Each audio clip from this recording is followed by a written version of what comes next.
USC's JuJu Watkins opens up on Caitlin Clark's white privilege comments and embracing controversial new fans. USC women's basketball teenage phenom JuJu Watkins isn't turning away any of the new fans in her sport, not even the ones that give her headaches. The meteoric rise of Caitlin Clark has injected women's basketball with waves of new fans, mainstream media hype, and plenty of arguments between the new fans and old ones. These arguments are often about Clark's treatment by the league, other players, and the media. And some longtime women's hoop stars have denounced certain supporters of Clark and discouraged them from following the sport.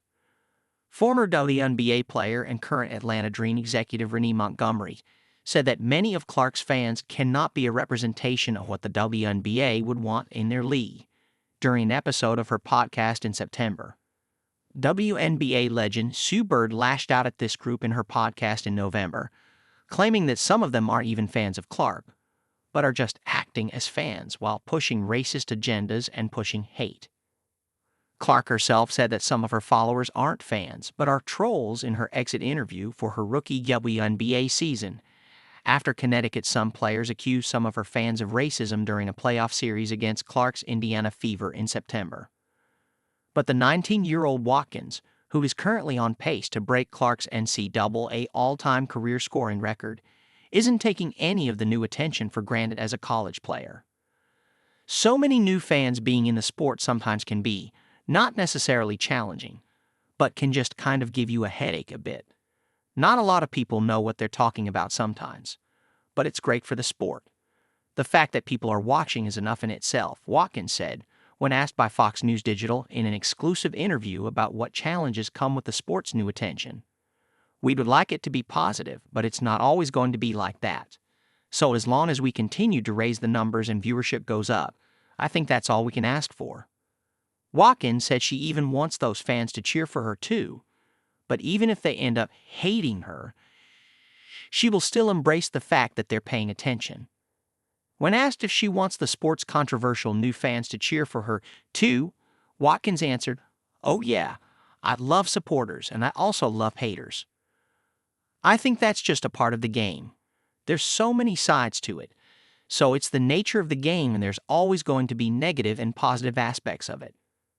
One of the most recent controversies surrounding Clark occurred when she was chosen as Time magazine's Athlete of the Year.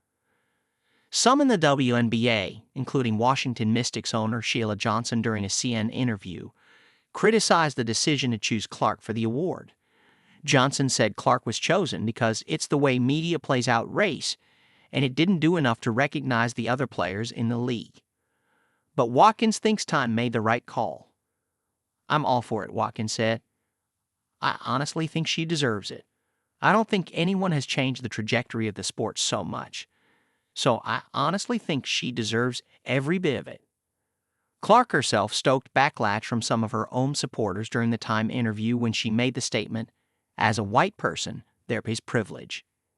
"It's super dope," Watkins said when asked about Clark's comments on white privilege. For her to kind of bring that to light was cool. Clark herself has acknowledged the outrage her comments sparked and, like Watkins, embraces the positive and negative attention that has come with it.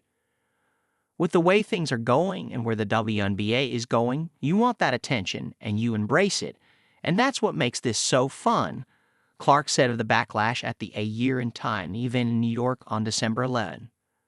Controversy has been a driving force behind the rise in women's basketball's popularity over the last 2 years. The rivalry between Clark and Angel Reese became one of the hottest in sports after their meeting in the 2023 NCAA Women's Basketball Championship game, when Reese's LSU Tigers defeated Clark's Iowa Hawkeyes. Reese pointed to her ring finger at the end of that game, unleashing mass controversy. Then, after Clark led her team back to the title game in her senior year in 2024, the women's championship outperformed the men's game in TV ratings for the first time in history. Watkins hopes and believes that the women's college game will continue to beat the men's in viewers, and she will do her part as one of the top stars in college to make that happen. "I think that it's definitely a trend now," Watkins said of the women's college game getting more attention from men.